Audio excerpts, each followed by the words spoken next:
Welcome to the Major League Baseball Odds Couple Show. I'm Mike Brenner coming to you today. Coming off of an 0-2 night last night, the Dodgers and the Pirates both fell through on the money line, but I'm going to do what I do best, which is get up and brush my knees off. Today I'm joined by a special guest, Drew Martin in Atlanta, Georgia, and we're going to break down some of the games on the Major League Baseball slate today, and we're both going to give you some picks that you can cash some tickets on. So with that being said, Drew, first and foremost, thanks for being back with me, my man. There's a bunch of games on the slate today. Let's get right into it. Tampa Bay at Boston. Chris Archer looking for that first win. You have any insight on this game and what's going on with Chris Archer? Hey, Mike. Well, thanks for having me on. And actually, this is a game I'm actually probably going to lay off of. Chris Archer's been shaky, but at some point you got to buy low, and I think it might be about time to buy low on Chris Archer. What do you think? I think you might be right, and right now it's available basically a split line minus 105. Porcello is taking the mound for Boston, and we all know, when he was in Detroit, he had his moments where he could get roped, and I don't know if the Green Monster is going to be friendly to him or not, but on a lean, yeah, I kind of like that. I think Archer's got to get that win sooner than later. Arizona taking on the Giants. This is one of the more compelling pitching matchups today, Drew. You got Greinke, who is 0-2 with a 6.75 ERA.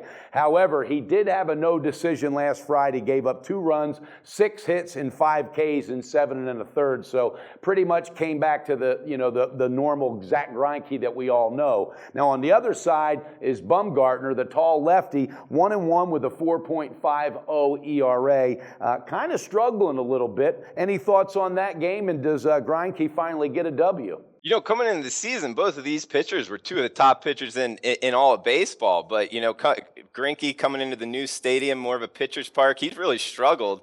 Bumgarner, on the other hand, last time out, he had a rough go of it as well. So this is more of a game I'm looking just to see how these two bounce back and maybe look to bet on or against them in their next outing. But I don't have a play on this one as of right now. In Arizona, they've been getting some bats coming alive for them as of late. So if Greinke can get some support and lock down on his pitching and stay in the zone, that could be dangerous. But there's a part of me that says Bumgarner's got to be frustrated also, and he's tired of facing Kershaw. So, let him go up against somebody else, and sitting at home where he likes to pitch, he might come away with the victory as well. That's sitting right now at about minus 135 on the money line, favoring the Giants. That's going to be a good game, and I will enjoy that one as a fan.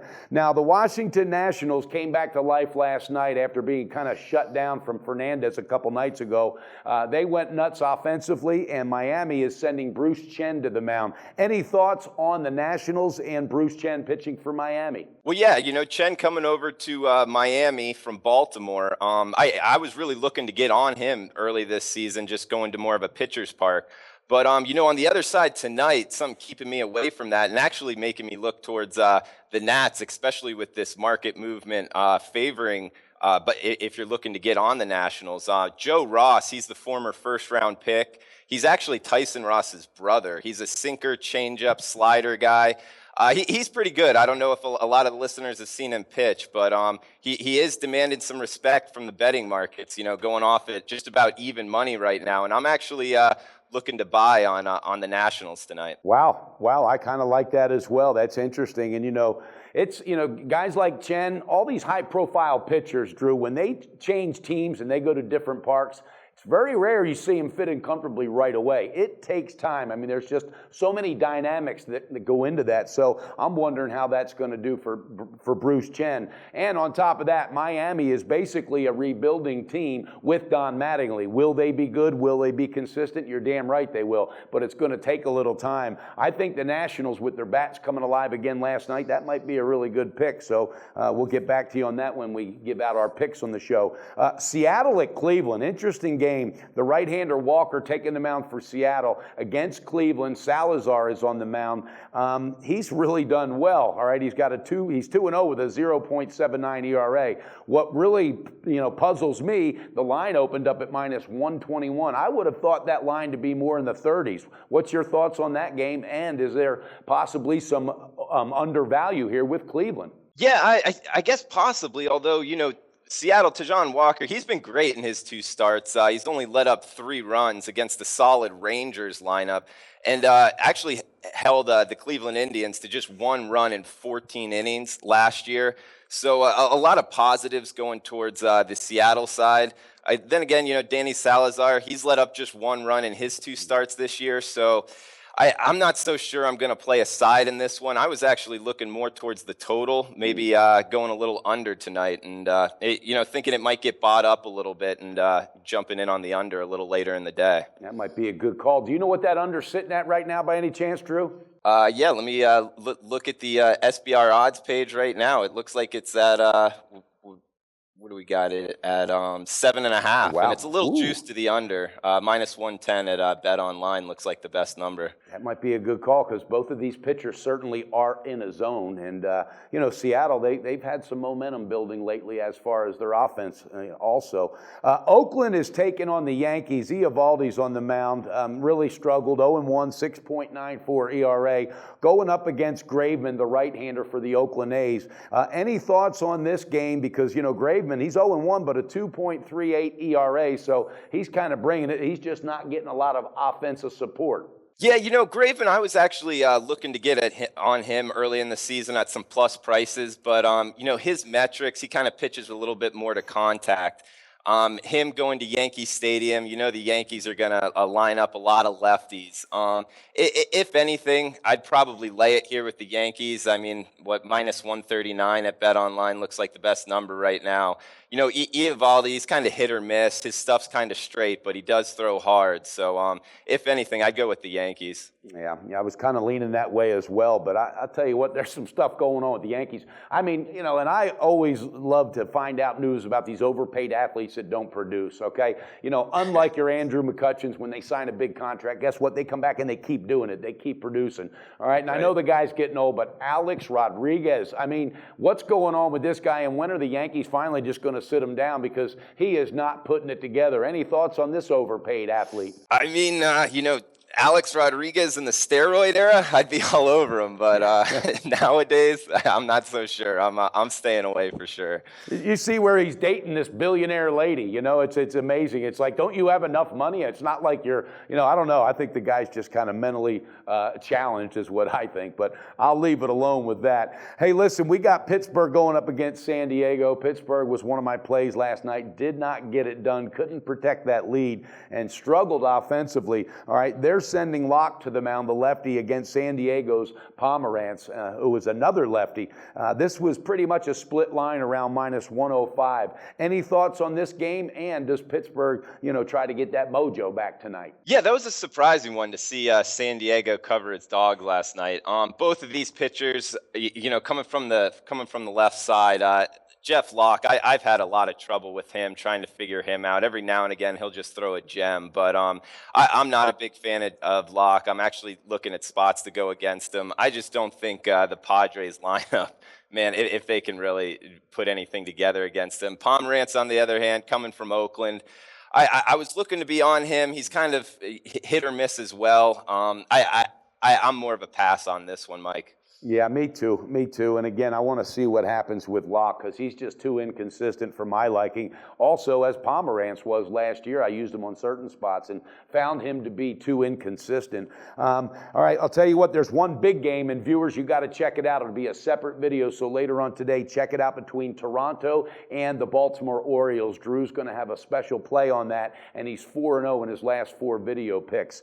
Before we go that way, though, I've got a couple picks I'm going to put out tonight. And one of them is the Texas Rangers against Houston. All right, Hamels, I don't think it's a fluke, Drew. I really don't. He's 9-1. He's very consistent since coming on board with the Rangers. He has fit in, and he is absolutely at a confidence level that's as high as it's ever been. Now, he's taken on Doug Fister from Houston, and Fister had his troubles. I've cashed a lot of tickets fading this guy years past when he was with Seattle. Any thoughts on that? Because I'm going to be all over Texas on the money line. I grabbed it at minus 128. Yeah, I really like this one, Mike, as well. And I'll even add to that, I like Texas Rangers team total over. Houston, Doug Fister, I'm not a big fan as well. I guess he had that flexor muscle issue last year, and it never really was the same. He had issues with the Nationals, but bunch of injury issues. He pitched actually twice in Arlington. He got lit up. He's 0-2 with over an 11 ERA in that stadium. I'm looking to fade him as well. And I actually bought a little bit of the Texas team total over. But I agree with you on the Rangers side. And I actually thought the line was a little low. I got it at BetChris -128. I don't know what it is. Maybe they think Houston's bats are going to come alive today. I just don't think it's going to happen against Cole Hamels. My second play is I'm going with those Nationals. We talked about it earlier. I like it, Drew. I think they're the real deal. I think Ross will get it done tonight. And again, I got it at -110. So I'm taking the Nationals over Miami. Any input on that, or you think I'm crazy with this call, or is this something you might like as well? No, I'm all over Joe Ross. I mean, yeah, Tyson Ross's little brother. Let's see, right-handed batters are actually 3 for 27 against him this year, 8 Ks. He hasn't walked a single right-handed batter. You know Miami's lineup with Giancarlo Stanton and Prado. Two of their biggest bats come from the right side. So I agree with you there. I like the Nats tonight as well. Okay, and that's my 2 official picks for the show. Again, it's Washington on the money line, and it's also Texas Rangers on the money line. Cole Hamels on the mound. What do you like? Do you have any leans or something you want to put out there for our viewers, Drew? Yeah, I mean, I could go on record with 2 plays. I actually like the Los Angeles Dodgers tonight, laying a moderate price in Atlanta. You know, Julio Teheran, there's question marks. His start got pushed back from yesterday. Yeah, what was, not to interrupt you, what was that all about? I had one story that said it might have been a food poisoning thing, and then I had another one that said, no, there's other issues. What's an update on that with him? Well, I mean, other issues is what I think. You know, ever since he's given up his changeup, he's been awful. I was all over Teheran circa 2 or 3 years ago, but since he's just gone to fastball changeup, I've been fading him, you know, this whole year, and now supposedly the official thing is illness, and he had to push his start back due to stomach issues, like you said. But I think it's something bigger, and I think that only adds to backing the Dodgers here. And actually, the market's helping us out. We can get it at a kind of buy the Dodgers low tonight, I think. Yeah, they let me down last night. I really thought that kid would come out on fire, you know, facing his old team, but they kind of jumped out early and just never let off. Atlanta's quietly putting some bats together and quietly making some noise over there, and it's kind of interesting. What is it, 4 in a row they won now? Yeah, I mean, they swept the Marlins, and you know, as a side note to what you were saying, Atlanta's actually 9-3-1 to the over this year. So if you've been betting the Braves over, especially in that pitcher's park, you've been cashing some tickets. Wow. Okay, so you're going with the Dodgers. What's the second one that you said you liked? I actually like the interleague matchup today. You got Tommy Milone and the Twins going against Milwaukee and Jimmy Nelson. Tommy Milone, last time up, gave up 4 runs to that Angels lineup. You know, they're kind of on the weak side and only had 2 Ks through 6 innings. That's kind of an eye-opener to me. And actually, his swinging strike rate has declined sharply this year, something that I kind of look to fade in pitchers. And then also, you know, Minnesota having to go into the NL ballpark, they're losing the DH. I pin this team as going against in that situation. Their defense is awful anyway, and they bring over Byung-ho Park from Korea. He's the guy that hit 100 home runs the last 2 years in the Korean League. He's a great hitter, but bringing him over to play defense, he's awful. Where are they going to put Joe Mauer? Sano's been question marks out in right field. I think them losing the DH, the market's not seeing that, and that's going to be an issue. And Jimmy Nelson's kind of a bet-on pitcher for me. He's been solid this year through his 3 outings, all 3 quality starts. So I like the Brewers tonight, and you can get a moderate -122 at Bookmaker right now. It might be a sharp call there. Ryan Braun seems to be picking up a little steam as well and picking up some confidence. And you know, it's just amazing the changes that team went through in the last 5 years. You know, they were on the brink of being, you know, a force to be reckoned with, and just makes you wonder if they're going to bounce back. So, okay, so you like the Dodgers on the money line and also the Brewers on the money line, correct? Yeah, you can get Dodgers, very moderate price, -126, bet online, and the Brewers -122 at Bookmaker, both right now at the SBR odds screen. Okay, fantastic. And again, I'm going tonight with Washington, and I'm going with the Texas Rangers.